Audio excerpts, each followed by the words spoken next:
નમસ્કાર મિત્રો, learning જીકેની YouTube ચેનલમાં આપ સૌ મિત્રોનો સ્વાગત છે. મિત્રો, આજથી એક નવી સિરીઝ શરૂ કરવા જઈ રહ્યો છું. રોજે સાંજે મહત્ત્વના જે સમાચાર હશે કરંટ એ તમારી સમક્ષ મૂકીશ. જો આની અંદર કંઈ ફેરફાર કરવો હોય એવું લાગે તો જરૂર મને કોમેન્ટ દ્વારા જણાવજો. માત્ર આ એક પ્રયાસ છે. 23 જૂન 2026. સૌપ્રથમ વાત કરીએ ઇન્ડિયન એથ્લેટિક્સ એવોર્ડ્સ 2025.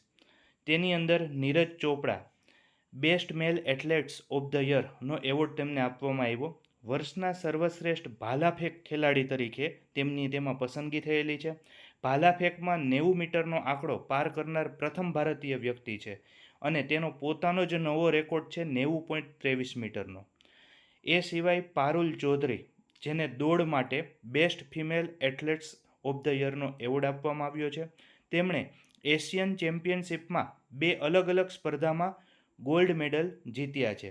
મહિલાઓની 3000 મીટર સ્ટીપલ ચેસ એટલે કે વિઘ્ન દોડ છે તેની અંદર તેમને એવોર્ડ મળ્યો છે. તેમજ મહિલાઓની 5000 મીટર દોડ, આ બંને માટે થઈને તેમને આ વર્ષનો જે છે 2025 માટેનો દોડ બેસ્ટ ફિમેલ એથ્લેટ્સ એવોર્ડ મળ્યો છે. બાઓબાબ વૃક્ષમાંથી મળતા એક અનોખા ફળ ખુરાસાની આંબલીને જીઆઈ ટેગ આપવામાં આવ્યો છે.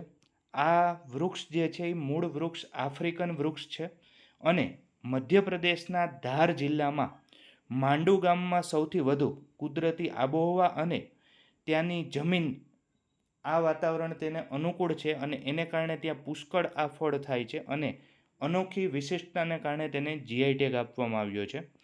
તાજેતરમાં ઇંગ્લેન્ડ યુકેના વડાપ્રધાન કિયર સ્ટામર પોતાના પદ પરથી રાજીનામું આપ્યું હતું. તેઓ લેબર પાર્ટીના નેતા છે. 2024ની ચૂંટણીમાં ઐતિહાસિક બહુમતી મેળવી હતી. તેમણે ઇંગ્લેન્ડના રાજા કિંગ ચાર્લ્સ તૃતીયને પોતાનું રાજીનામું સોંપ્યું છે. ચેન્નાઈ પેટ્રોલિયમ કોર્પોરેશન લિમિટેડ એટલે કે CPCL ભારતની 28મી નવરત્ન કંપની બની છે. હવે નવરત્ન કંપની એટલે શું? તો કે નવરત્ન કંપનીની અંદર જેને દરજ્જો મળે એણે સરકારની પૂર્વ મંજૂરી વગર 1000 કરોડ સુધી અથવા તો પોતાનું જે નેટવર્થ જે પ્રોફિટ જે છે તેના 15% સુધી સ્વતંત્ર રીતે કોઈ પણ જગ્યાએ સરકારની અનુમતિ સાથે સ્વતંત્ર રીતે પોતે રોકાણ કરી શકે છે. આવી હમણાં જ એક કંપની બની CPCL. ઉત્તરાખંડ, જેની અંદર ઉલ્લાસ પહેલ હેઠળ દેશનું 6થું સંપૂર્ણ સાક્ષર રાજ્ય બનાવવામાં આવ્યું છે. યાદ રાખવું, ઉત્તરાખંડને બન્યું છે. ઉલ્લાસ કાર્યક્રમનો મુખ્ય ઉદ્દેશ 15 વર્ષ કે તેથી વધુ ઉંમરના 95% કે તેથી વધુ નિરક્ષર લોકોને સાક્ષર બનાવવા માટેનો આ જે છે એક કાર્યક્રમ ચાલે છે અથવા તો પહેલ ચાલે છે, જેની અંદર આની પહેલાં મિઝોરમ, ગોવા, ત્રિપુરા, હિમાચલ પ્રદેશ, સિક્કિમ આ સિદ્ધિ મેળવી ચૂક્યા છે. તેમજ કેન્દ્ર શાસિત પ્રદેશોની અંદર માત્ર લડાખ એક જ એવું છે કે જે આ કાર્યક્રમ હેઠળ સંપૂર્ણ સાક્ષર બન્યું છે.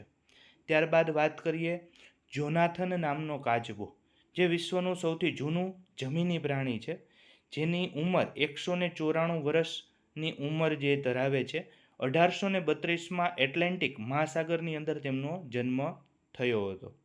ત્યારબાદ ગૃહ અને સહકાર મંત્રી અમિત શાહે NAFED અંતર્ગત ન્યૂ દિલ્હી ખેડૂતના કલ્યાણ માટે પોર્ટલ લોન્ચ કર્યું છે, જેમાં nafex.in જે હરાજીની પ્રક્રિયા પારદર્શક બનાવવા માટેનું પોર્ટલ છે.